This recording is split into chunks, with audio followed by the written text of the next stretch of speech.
আসসালামু আলাইকুম viewers, Sabinus কিচেনে তোমাদের স্বাগত জানাই। সকালবেলা যদি জলখাবারে এমন একটা হেলদি ব্রেকফাস্ট থাকে তাহলে তো দিনটা খুবই ভালো যায়। আশা করছি তোমাদের খুবই ভালো লাগবে। Aha. Yes.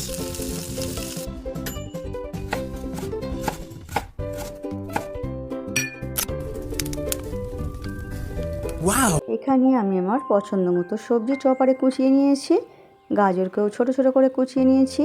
1 চামচ আদা থেঁতো করে নিয়েছি। পেঁয়াজ ও কাঁচা লঙ্কা কুচি করে নিয়েছি, আর 2টো ছোট সাইজের টমেটো কুচি করে নিয়েছি। এখানে আমি 1.5 বাটির মতো সুজি নিয়েছি, মিক্সির জারে অল্প অল্প করে দিয়ে গুঁড়ো করে নিচ্ছি। আর এখানে 1 বাটি বেসন নিচ্ছি।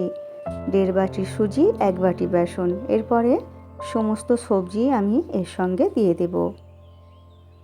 সব সবজি দিয়ে দেওয়ার পর এর মধ্যে আমি পরিমাণ মতো লবণ দিয়ে দেব। দিয়ে দিচ্ছি 1 চামচ ভাজা ধনে গুঁড়ো, 1 চামচ ভাজা জিরে গুঁড়ো, আর 1 চামচ ম্যাগি মশলা। সব কিছু দিয়ে এরপরে ভালো করে মিশিয়ে নেব। মিশিয়ে নিয়ে অল্প অল্প করে নর্মাল ঠান্ডা পানি দিয়ে আমি গুলে নেব। সকালবেলা যদি জলখাবারে এই রকম সুজি ও বেসনের একটা হেলদি ব্রেকফাস্ট থাকে তাহলে সকালের শুরুতে দিনটাও ভালো যায় আর শরীরটাও খুবই ভালো থাকে। আর তোমাদের পছন্দ মতো সবজি দিয়ে তোমরা তোমাদের বাচ্চাদের জন্যও এটা বানাতে পারো। শুধু ঝালটা তোমরা দেখে নিও, কম বেশি করে নিও। এরপর আমি একটু হাত দিয়ে ভালো করে মিশিয়ে নিচ্ছি।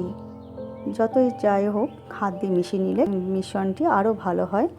এরপর মেশানো হয়ে গেলে 10 মিনিট রেস্টে রাখবো।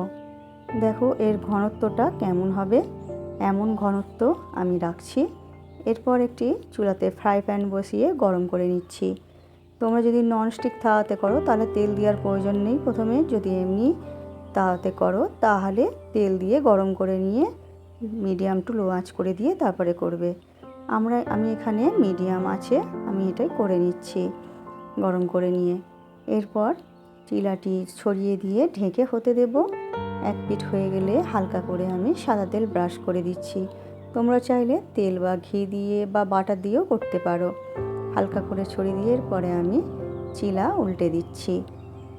ননস্টিকের জন্য তলায় চেটাই না, তাই তেল দেওয়ার প্রয়োজন নেই। প্রথমে এইভাবে তোমরা সমস্ত চিলাগুলো বানিয়ে নেবে। এরপর তোমরা গরম গরম পরিবেশন করো সকালের জলখাবারে। আমার রেসিপিটি ফেসবুক থেকে দেখলে ফলো করে দিও, ইউটিউব থেকে দেখলে সাবস্ক্রাইব করে পাশে থেকো।